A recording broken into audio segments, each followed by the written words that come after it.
Welcome to the final episode of this Beat the Odds series. In this episode, you'll see me take things too far in one casino.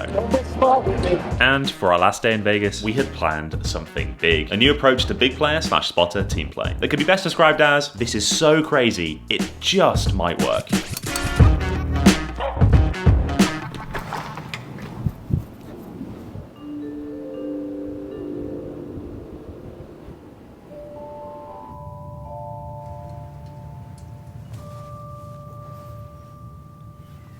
Morning. Just got a message from Ultimate in the chat that we are nearly up 100k, which is crazy. On Strike 2020, which is the first Vegas trip we did as a team, we got to the 97k mark and then we just lost it all and then some. We're currently over EV, which means that we've got lucky on top of the card counting. So let's just hope we don't get unlucky from this point onwards.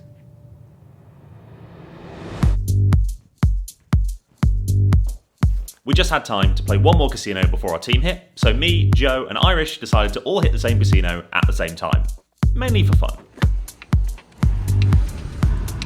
And it was right next door to our Airbnb. The convenience factor is strong. We staggered our entrances. Walking in together would make things a little bit too easy for them. I went in last and spotted Irish happily playing away. I decided for that session I was going to try and blend in by standing out. I'd be chatty, extroverted, and very annoying. Let's go.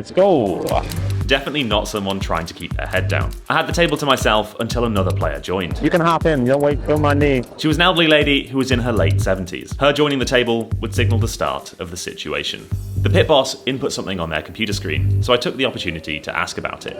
You gotta track everyone's buy-ins in case someone's got a problem or something, like they got a gambling problem, they buy too much and then you gotta go cut them off, or... I only mention this because of all the times for me to have mentioned safer gambling, I chose to do it at this time in this casino. At first, everything went well. Ah, heck yeah, come on. Finally, right? Yeah. But by the end of the session, she would hate me. I didn't have a high count, and my new friend was losing and rebuying. She was actually getting some really bad cards, so I was pretty happy when she won a hand. We finally won a hand. Good job. We're getting it now. Let's go. During the shuffle, I saw Irish get backed off. What's his problem? I took the opportunity to take a jab at Irish behind his back. Yeah, that's why you don't drink in the mornings. Backed off in less than 20 minutes, they were on the ball. Over the next shoe, me and my new friend had bonded. I was really cheering her on when she won. Good job. And at one point she called me her son. Beautiful. Beautiful son. Yeah, we're doing good. We had a good table vibe. They have to announce when the bet's big. We've seen this a number of times, so I beat her to it. I'm gonna do a big one. Big one. Big one. Going full main character syndrome as a way to hopefully buy myself more time. Say big one. No, say big one. You gotta say big one. Big one. Big one. Big one. Big one. Yes. Big one. This, accompanied by standing up and yelling demands at the cards themselves, communicates that I am wanting to be watched. This, unsurprisingly, causes the pit boss to watch me. Oh, sorry.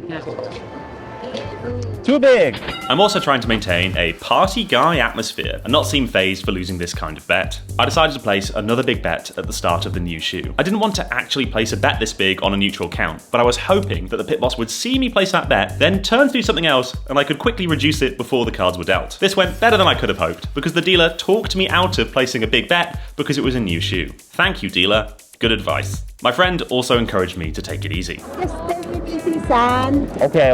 Around an hour and a half into the session, I asked my new friend what time she got to the casino. So what time you get here?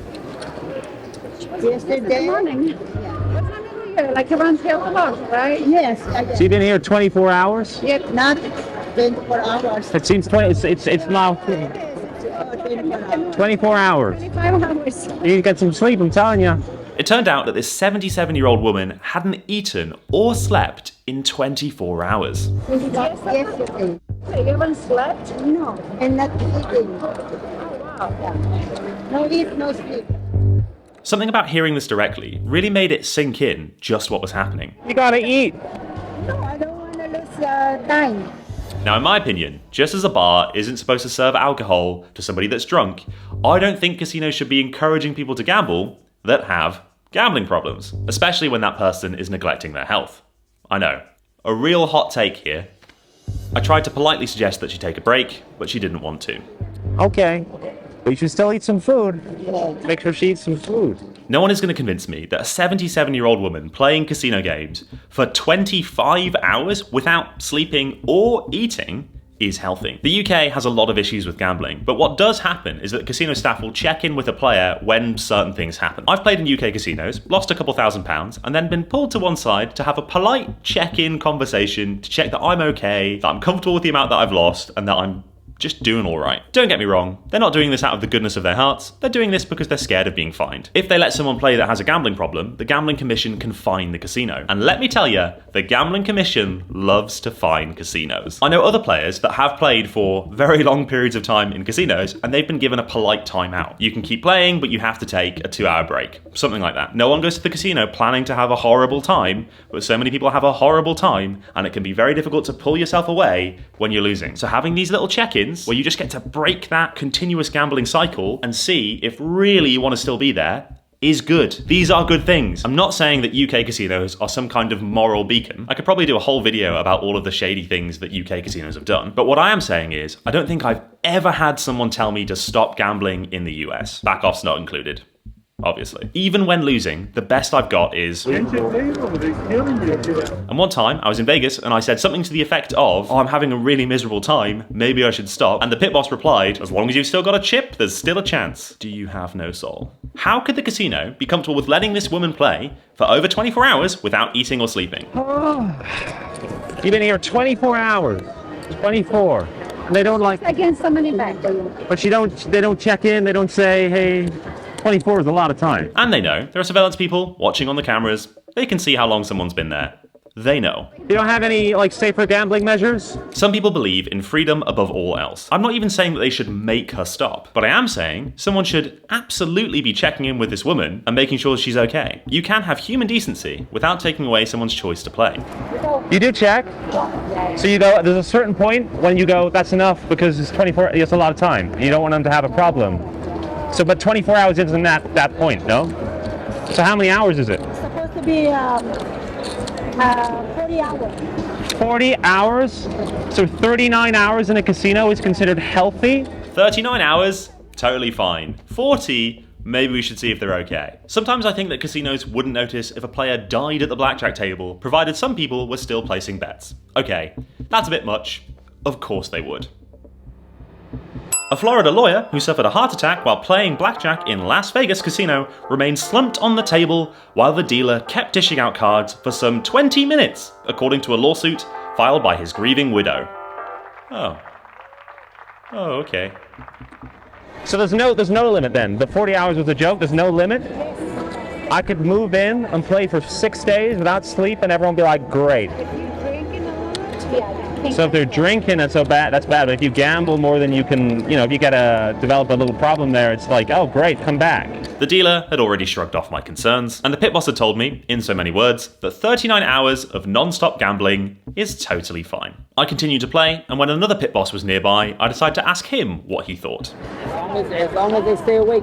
You think that 24 hours of straight... I personally think? Yeah. No. Right. At least in his personal opinion, he thinks it's not okay. Maybe I'm putting a little bit too much responsibility on the staff. They have policies that they have to follow. But I don't know, how hard is it just to quietly suggest to a customer that they take a break? The big problem here that I didn't realize at the time is that I'm not thinking about how this conversation could make my friend feel. I'm getting caught up in this sense of injustice that I feel, despite it not being my responsibility. I cooled off a bit after this and just continued to play. Everything seemed alright at my table, my friend was okay with me. On the blackjack front, I knew my time was limited. There was one pit boss in particular that was just staring at me. He knew I was counting, but hadn't got the go-ahead to back me off. I switched to maximizing, betting $25 a hand on negatives and neutrals, and spreading aggressively on the high counts. Speaking of high counts, I got one, so bought in for more and placed 2 bets of $600. Annoyingly, the dealer had an ace up. With a count like this, I had to take insurance. I'll take it. How much do I need? I'll take it. What's the gesture for yes? I'll take it. I'll take insurance. You don't want me to have insurance. An extra $600 at risk, but it wasn't at risk for long. Nobody's home. I don't know if that's good or bad. I lost my insurance bet, but made up for it with my hands. A break even and a double that won. I'll take that. That's fine. There was a shuffle, then I pushed it too far. That pit boss that was just glaring at me, I called him over. I just wanted you to know that you've got a customer here that's been here 24 hours and she hasn't eaten or slept. Keep your opinion to yourself. Don't get smart with me. Admittedly, a bit of a dick move on my part. I was just picking an argument with this guy at the expense of the player. I let my own ego get in the way of what would actually make her feel better. A couple of minutes went by, and then it registered with me that what I'd done was totally not okay. I'm sorry for taking it too far. I'm sorry. That was out of line. I made you uncomfortable. I'm sorry. I knew at this point saying something wasn't going to change anything. It was too late for an apology. She was obviously not happy, and that's totally understandable. She'd even moved seats to be further away from me. After a few minutes, she switched tables. She did not leave the casino. When I had the table to myself, I finally caught some good variance and won a few max bets. Much needed given that I'd had to rebuy a few times. After a couple of shoes, I got the back off. Excuse me, sir. Can I talk to you for a second? Sure. Fortunately, I cannot allow you to play blackjack. Okay. Are you what's your position? You're shift manager. Shift manager. So there's a woman that's been playing for over 24 hours. She hasn't eaten, she hasn't slept, and no one cares. Okay, we'll address that. Thank you I don't for think you're bringing gonna, it out but okay. Thank you.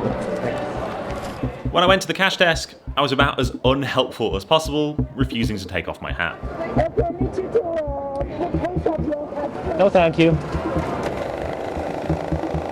Next time you have to take your hat off to get the seat. I don't, but thank you. Yes, you do. Not legally. The cage? Yes. Not legally, I don't. Yes, you do. And the cage. No, I don't. Have a nice day. You too. I really lost my cool in there. Sometimes casinos, man. It's so weird because there are so many nice people in casinos, there are so many nice members of staff, I meet so many great people. I also just like, as an organisation, forgetting the people, just as an organisation, they're so evil at times. I get that it's a policy thing coming from the top down and it's not really on the members of staff, but also I kind of think, at the very least, isn't there something like human decency to just sort of go, hey miss, like, I know you're having fun, but it's been quite a while, maybe, do you think you should maybe take a break? You know, like, is that not the bare minimum that a human should do? And none of these pit bosses or dealers agreed with me. The whole ethos of the American gambling culture is get people in the door, make them gamble for as long as possible, keep them there as long as possible. Yeah. I needed to let my frustration go, because we had a big, complex team hit that we were about to do. We'd be hitting casinos that many of us had been backed off from before. But with our disguises in act, we were hoping the casinos would overlook us entirely. And if that happened, we'd be able to do a lot of damage. The team were in high spirits. We'd spent 9 days counting cards, and the blackjack gods had been kind to us. Just look at how happy Ultimate is. While we were waiting for everyone to return from the casinos, an inventory check was underway, counting every bill and every chip we had to make sure everything was correct. If seeing all this money is making you think, maybe I should learn to count cards, then you might want to check out my free guide, Why You Probably Shouldn't Learn to Count Cards. It's linked in the description. I'm always stunned how careful we can be with money and still end up with either more or less than we expect. There are times when I have triple counted the money when leaving a casino, and still ended up being over or under when back at the Airbnb. As a team, we were off by 3.5k. A lot of money to be off by, but in the scheme of handling hundreds of thousands of dollars, not too bad. Once everyone had returned, Joe had his masterpiece to unveil. Beautiful pink tacky t-shirt saying, Sebastian Stag striking Sin City. Get the fudge in there! Okay, this is going to require some explaining. As you'll have seen at the start of this project, Team Strike did some big player spotter team play. This is when you have one spotter at each table doing the counting bit, and then those spotters will secretly signal to the BP when there's a high count. The BP then casually wanders over to the table, and while carefully following the secret instructions of the spotter, will place large bets on high counts. The advantage to this approach is that it can be harder for casinos to detect. There are not many teams that do big player / spotter team play. It's a bit of a dying thing. At one point, one of us had the idea of us doing a stag do, aka a bachelor party, where we all go to the same casino together. Dressed and acting like one of us, let's be real, it's gonna have to be Irish, is getting married. And we're all on a touristy, drunken rampage, betting like we don't know what we're doing. Our signals would be as subtle as, hey, come over here. Thank you, slightly further away, Stephen. Which is perfectly justified, as our stag, bachelor, whatever you want to call him, is the center of attention. He's also acting as the rich friend, which justifies him betting big. It's an insane plan. It was very, very possible that we could win a ton of cash, but it was also possible that we could lose tens of thousands of dollars. But one thing's for sure, for it to work, we'd really have to commit to the act. And hot damn, I was gonna commit. 3 casinos where this plan could work. 3 chances, that's it. It was time for Sebastian Stagdo to strike Sin City. South Point, a famously sweaty casino, very efficient at catching card counters. Walking into the casino, I immediately announced my presence. Let's go! Let's go! You're just gonna have to take my word for this, but it was much louder in real life than it seemed on the video. But before we could even get to the table, Irish spotted a problem. can see the kickoff without your colleague. Oh, really? Yeah, we've got to try it. What's the worst that can happen? I suggested full steam ahead. After all, it was our last day, we had nothing to lose. Except money. Let's go! We're going to do roulette first. Roulette, roulette, roulette! We decided to play a little bit of roulette before heading to the blackjack tables. Surveillance aren't usually even registering us until we're at the blackjack table betting big. They don't care if I've played roulette. However, in this specific case, we'd made an entrance. Surveillance absolutely would be paying attention to us, mainly because drunk Europeans are a liability, and going for roulette might make them discount us as card counters before we'd even played a hand of blackjack. I bought in and was immediately asked for my ID. I had to give it over. Let's hope it's just an age check and not surveillance having been called down. The croupier immediately handed it over to the guy that looked like a cop, who I guess was just casino security. He took a worryingly long look at it. Hopefully he was just trying to decode my UK driver's license. The same security guy then comes over and asks for all of our IDs. Cameras want me to ID you guys. You get your ID. You have ID, sir. Any reference to surveillance asking for IDs is about the biggest red flag we could get. It's exactly the kind of thing they'd do if there was a flyer to look out for any of our team members. But I also imagine it's the kind of thing they'd do with a group of rowdy tourists. I was not feeling confident this was going to be a long session. Oh, it's going to go so bad. We committed to the role, being social with the other players at the table, and me betting on red on roulette. Right, I'm going to win and then blackjack. Come on. The guys got their IDs back, and so far, all fine. A very good sign that it was just an age check. With the messing around at the wheel complete, and $5 richer, we headed over to the blackjack tables. Other team members had gone to different areas of the casino. This immediately established that we were the kind of group that spread out a bit and explored, not feeling the need to be stuck together. The casino was also the perfect amount of busy. We couldn't all fit on one table anyway, so BP/spotter play was perfect. I'm making all this sound like we went in with a carefully curated plan of how to optimally attack the casinos while wearing pink t-shirts with pictures of Irish's face on. On this occasion, we were more winging it.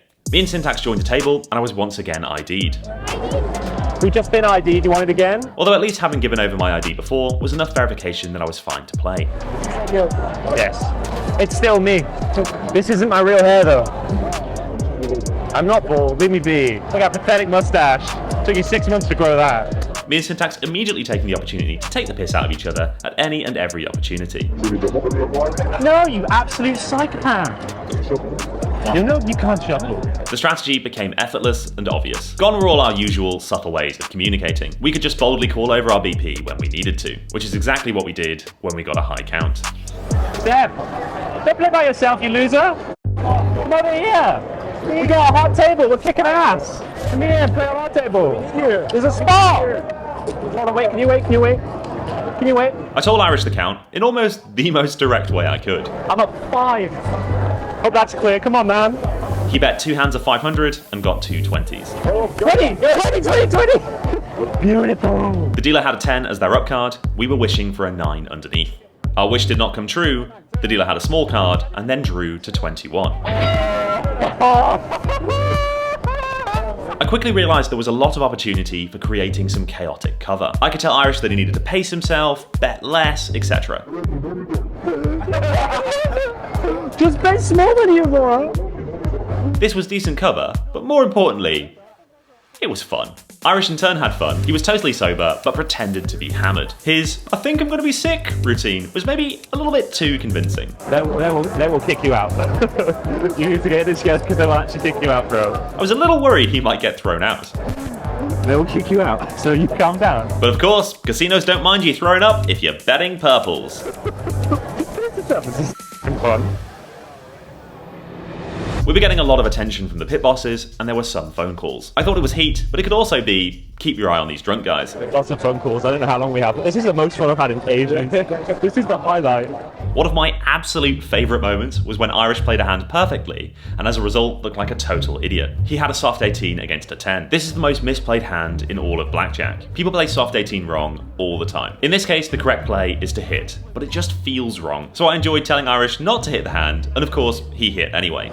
Don't take a card. Don't take a card on a 18! Players would already think he'd played it wrong. He then got a 7, giving him 15. Now a 15 versus a 10 is an obvious hit. Anyone that plays blackjack regularly knows this. But given we're counting, we know that the true count is a true 4, meaning there are 8 extra high value cards in the shoe than usual. In other words, standing is the correct play. So Irish stood, making him a player that hits an 18 and stands on a 15. In the same round, in the same hand. making him look incredibly dumb. You're taking cards on 18s and you're standing on a 15. He lost the hand, which I took great pleasure in berating him for. What are you taking card on 18 for and standing on 15? Fucking hell. I then proceeded to tell everyone at every opportunity I could about this dumb play. Seb had an ace and a 7, he had 18 and he took a card, and then he had 15 and he didn't take a card. Highlight of the session for me. The heat was starting to feel less like keep an eye on these drunk guys and more like I think they're counting. So Ultimate decided to take advantage of the high counts. After all, Irish couldn't be at every table at once and we were there to win. We might not have much time left. I arrogantly interrupted Ultimate's hand, telling him he should always double. You either double for everything or you don't double. Put it down. The double didn't go well, he lost $900. Well, that wasn't my fault. Despite both hands I've showcased here being losers, we were actually winning. You're up $4,000 and you're playing like a drunk idiot, boy.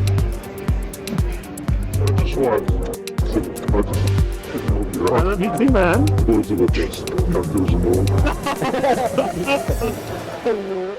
We'd had our fun, it was time for the casino to take action. Midway through a shoe, the dealer was told to shuffle on Irish. This could be a test to see how he reacted, or it could be them being sure that he was counting, but needed to get confirmation from surveillance. Either way, it wasn't good. I think maybe they shuffled early just now, and then there's two suits walking around very, very deep, but they shuffled early. After talking to Ultimate and letting him know what happened, we decided to play on. He's in charge, he organised the stag do, so man, you take it up with him. That playtime didn't last long, the back off came. No more blackjack. You're welcome to play other games. You're welcome to play other games. What's wrong with blackjack? Just no more blackjack. You're too good at blackjack. He's too good at blackjack! Session 1 had been amazing. We'd won $2,569. Not a huge win in the scheme of things, but we just had such a great time. That worked unbelievably well. Oh my god, I've never had so much fun being an arsehole. In the next casino, a pit boss would say something that truly shocked us all. Stations casinos, as you've seen from this series, are also incredibly sharp. Don't expect that this is going to last long. But the game was good, so we thought screw it. Let's go in and see what happens. It was a very short session. It started off with me getting to the table and learning that the casino didn't want us to play while wearing wigs and sunglasses. This is my real hair. I've spent many a year growing this. Didn't know that stations were anti-wig, but okay. I have the same face no matter what my hair is. I don't see why my wig has to come off. What's the plan? Okay. After around 10 minutes of play, we got a high count, but before we could exploit it, it was all over. You're Stephen Bridges, right? Fair enough. As I was chatting to someone at the table, the pit boss spoke to Syntax. Listen to this and tell me if you catch anything strange. Just wait until he loses a few and then he'll be pissed off and he'll be like, please join. Oh yeah. Did you catch that? Here it is again with the captions. Oh yeah. How on earth did the casino recognize Syntax from my channel? You want to know what? Why? I was totally shocked by that. No, I'm not shocked at all. Didn't you Stephen Bridges, then you introduced myself as Syntax, good at disguises, and I'm doing the exact same wig. It turns out that it was the wig that gave Syntax away. We've cracked the case. I have the exact same wig in this video. Like you introduced me. So actually they have no idea who I am. On Project Liberty, I introduced Syntax like this, and here he was wearing the same wig. Okay, fair enough. Either the pit boss or surveillance watch my videos. Hi. Don't forget to smash that like button. What do people say now? Probably that. Next up, the final casino, Mohegan Sun. We'd played in a previous Mohegan Sun where we did big player / spotter team play on Project Liberty. It went exceptionally well until they backed us off all at once. Going to another Mohegan Sun, once again to do team play, felt right. But when we got there, we realised how tricky it would be. There weren't many tables open, making team play less effective. Also, we found that the penetration was bad. Yeah, how bad? 1.7. Penetration is how many cards they deal before a shuffle. In this case, about 4.3 out of the 6 decks were played. This is very bad. The more decks we get to play, the more reliable our counting becomes. A good example of this is my online card counting video, where I play games with such bad penetration that I visibly start to lose my mind. I started by messing around on roulette, where I had to show ID. Joining Ultimate at the blackjack table, I once again had to show ID, and so did Ultimate. Ultimate didn't want to show, so he claimed he didn't have it. It seems that this Mohegan Sun was exceptionally strict about ID. They wouldn't even let Ultimate be on the gaming floor, despite him clearly being over 21. Technically, our policy is you couldn't even be on the floor without a bank. But he's like an old man. Look at his face. It's wrinkly. I mean, just look at that face. Clearly over 21. We had to negotiate for them to let him stand near the table, just before the carpet change. That was his line. It was quickly starting to feel like Mohegan Sun was going to be a massive waste of time. We could just go. I think this is going to go horribly. This feeling was further compounded when Joe came over to tell me a vital piece of information. Sebastian's annoyed. What's he doing? Okay, you're not allowed to jump in the tube over $100. Well, that's boring. As an anti-card countermeasure, this casino wouldn't let a player join mid-shoe and bet big. Now this is a pretty big problem for us, given that it thwarted the whole plan. Best for us to just leave. But I did have a positive count, and I didn't want to throw that away. Our BP was busy on another table, so I was sort of winging it, having no bet spread, but not wanting to waste the positive counts. After a couple of rounds, the rest of the team joined me, and this is where the fun began. I improvised and asked Irish for some money. Hey, give me some money. This was a good way around the joining the table mid-shoe problem. I was using Irish's apparent wealth as justification for upping my bets. I quickly passed the count to the team, and we all had a little bit of a spontaneous group vote about what to bet. We decided on 2 hands of $600. This was going to be a fun one. My first hand was 2 sixes. I pretended that I thought this hand was a stand, knowing my team would correct me. Funnily enough, the dealer told me the book says hit, which is incorrect. I split the hand and got a 4. Time for a double, another $600 at stake. My other split was also a double, another $600. My 20, despite everyone encouraging me to double, which was just them messing around, was a stand. If we won, we'd be up $3,000 in this hand. If we lost, we'd be down $3,000. The dealer had 12, drew an ace, and then a picture card. I took the opportunity to snap, possibly my favourite picture of all time. The next hand, we did 1 spot and lost, but the hand after that, we got blackjack. Come on! Blackjack, baby! I was realising more and more how useful it can be when you do fake disagreements as a team. Alright, it's time to go home. Me saying, I think it's time to go home, cues the other players to push back and encourage me to keep playing. Oh my god, though, guys, that was a lot. In my opinion, this really makes it look like I'm just going with the flow, betting big spontaneously. Certainly with no system, or in this case, even urge to keep playing. But keep playing, we did. Given the high count and our increased confidence, we ended up ramping up our bets to 2 spots of $1,000. Me and George 21 were in full gambler logic mode, discussing the merits of standing on our 15 so we could get a picture card for our 11. This is a terrible idea, except in this case, it does make sense because it was a true 4. Our double earned us a crappy 14, but who needs good cards when the dealer busts? Yes, yes!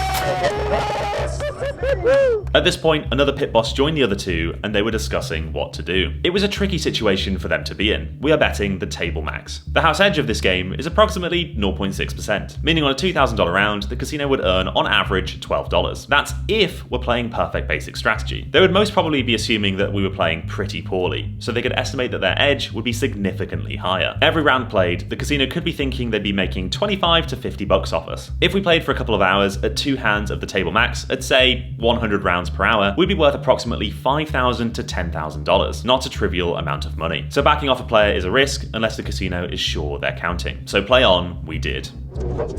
I know, I'm just getting my hit hands ready.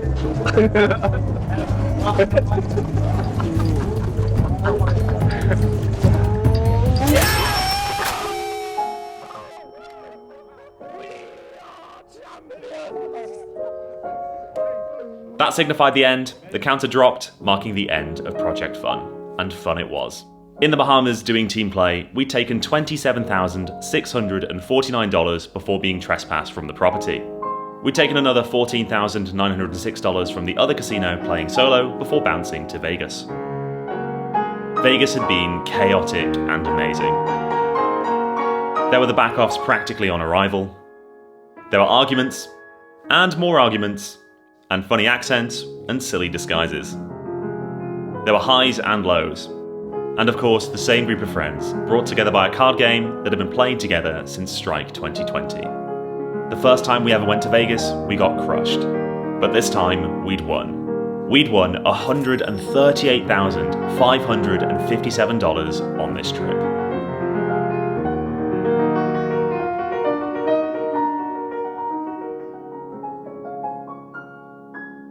I've said it before and I'll say it again, card counting is a roller coaster. On any given day, you can win or lose thousands of dollars. Over time, it's almost guaranteed that we win, but in the short term, or even the medium term, the results can be all over the place. This volatility is one of the main reasons I don't recommend card counting to most people. It's not that it's too difficult for the average person, it's that it's an emotionally tough way of making a living that has a lot of drawbacks. But for some, card counting is incredibly rewarding. If you're interested in becoming a card counter, I have one recommendation for you, and that recommendation is Blackjack Apprenticeship. Blackjack Apprenticeship provides you with everything you need to become a skilled card counter. A video course explaining all the ins and outs of counting. There's training software where you can practice each element of counting and get instant feedback if you make a mistake. This is so useful because when training with physical cards by yourself, it can be difficult to spot when you make an error. There's a forum where you can get advice from the pros and a chat room for real-time conversations. Not to mention the casino database, Casino 411, giving you information about where to find the best blackjack games and notes on those games. A simple bet spread calculator, which works great on mobile. I don't even know how you'd begin to crunch the numbers yourself. A results tracker so you can make your own graphs.